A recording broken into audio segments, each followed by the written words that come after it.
Thomas the Tank Engine has worked his branch line for many years and knows it very well.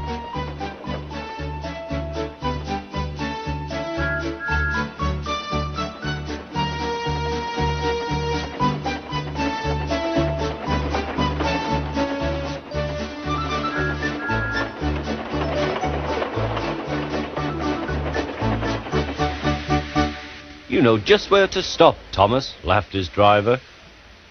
You could almost manage it without me. Thomas had become conceited. He didn't realize his driver was joking. Later, he boasted to the others. Driver says I don't need him now. Don't be so daft, snorted Percy. I'd never go without my driver, said Toby earnestly. I'd be frightened. Huh, boasted Thomas. I'm not scared. You'd never dare. I would then. You'll see. The next morning the firelighter came. Thomas drowsed comfortably as the warmth spread through his boiler. Percy and Toby were still asleep. Thomas suddenly remembered. Silly stick in the muds, he chuckled. I'll show them. Driver said I could manage without him. I'll just go out. Then I'll stop and wheesh. That'll make them jump. Thomas thought he was being clever. Really, he was only moving because a careless cleaner had meddled with his controls. He soon found his mistake. He tried to whee, but he couldn't. He tried to stop, but he couldn't. He just kept rolling along. He didn't dare look at what was coming next. There was the station master's house. The station master was about to have breakfast. Horrors! Cried Thomas, and shut his eyes. The house rocked. Broken glass tinkled. Plaster was everywhere. Thomas had collected a bush on his travels. He peered into the room through its leaves. He couldn't speak. The station master was furious. His wife picked up her plate. You miserable engine, she scolded. Just look what you've done to our breakfast. Now I shall have to cook some more. He banged the door. More plaster fell. This time it fell on Thomas.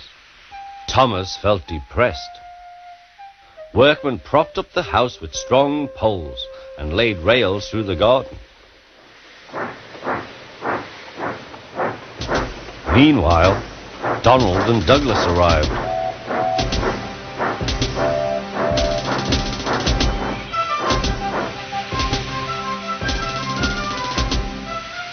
Don't bash yourself, Thomas. We'll soon have you back on the rails, they laughed.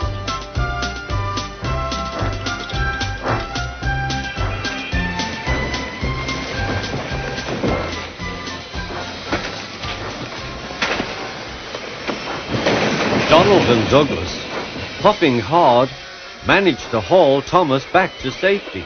Bits of fencing, the bush, and a broken window frame festooned his front, which was badly twisted. The twins laughed and left him. Thomas was in disgrace.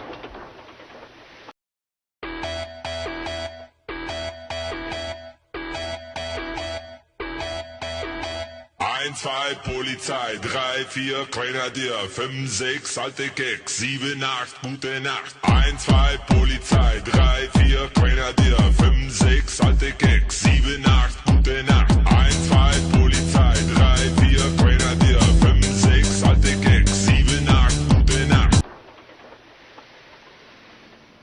was worse to come. You are a very naughty engine. I know, sir. I'm sorry, sir. Thomas's voice was muffled behind his bush. You must go to the works and have your front mended. It will be a long job.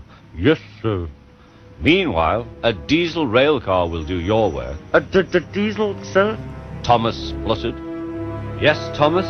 Diesels always stay in their sheds till they are wanted. Diesels never gallivant off to breakfast in station masters' houses.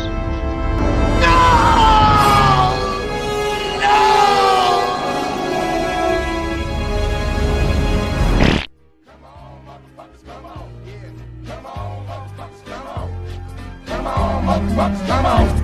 Release the brainstorm to make your motherfucking brain warm. A strange form, something kinda lyrical. Biggie the bastard, so that's kinda spiritual. Well, in God we trust, guns I bust. Got that disgusting, suicide thumping. And do you know where you're going to? Do you like the things that I bring? I got 7 Mac 11s, about 8 38s, 9 9s, 10 Mac 10s. The shit's never end. You can't touch my riches, even if you had MC Hammer and them 357 bitches. Biggie Smalls, the millionaire, the mansion, the yacht, the 2 weed spots, the 2 hot clocks. That's how I got the weed spot. I shot Tread in the head, took the bread and the lamb spread. Little Gotti got the shotty to your body, so don't resist or you might miss Christmas. I tote guns, I make number runs, I give MCs the runs dripping. When I throw my clip in the AK, I slay from far away. Everybody hit the DECK. My slow flow's remarkable. Peace to Mateo. Now we smoke weed like Tony Montana slipped the yayo. That's crazy blunts, mad L's. My voice excels from the avenue to jail cell. Oh my God, I'm dropping shit like a pigeon. I hope you're listening. Smacking babies as they christening. So you better grab your pistol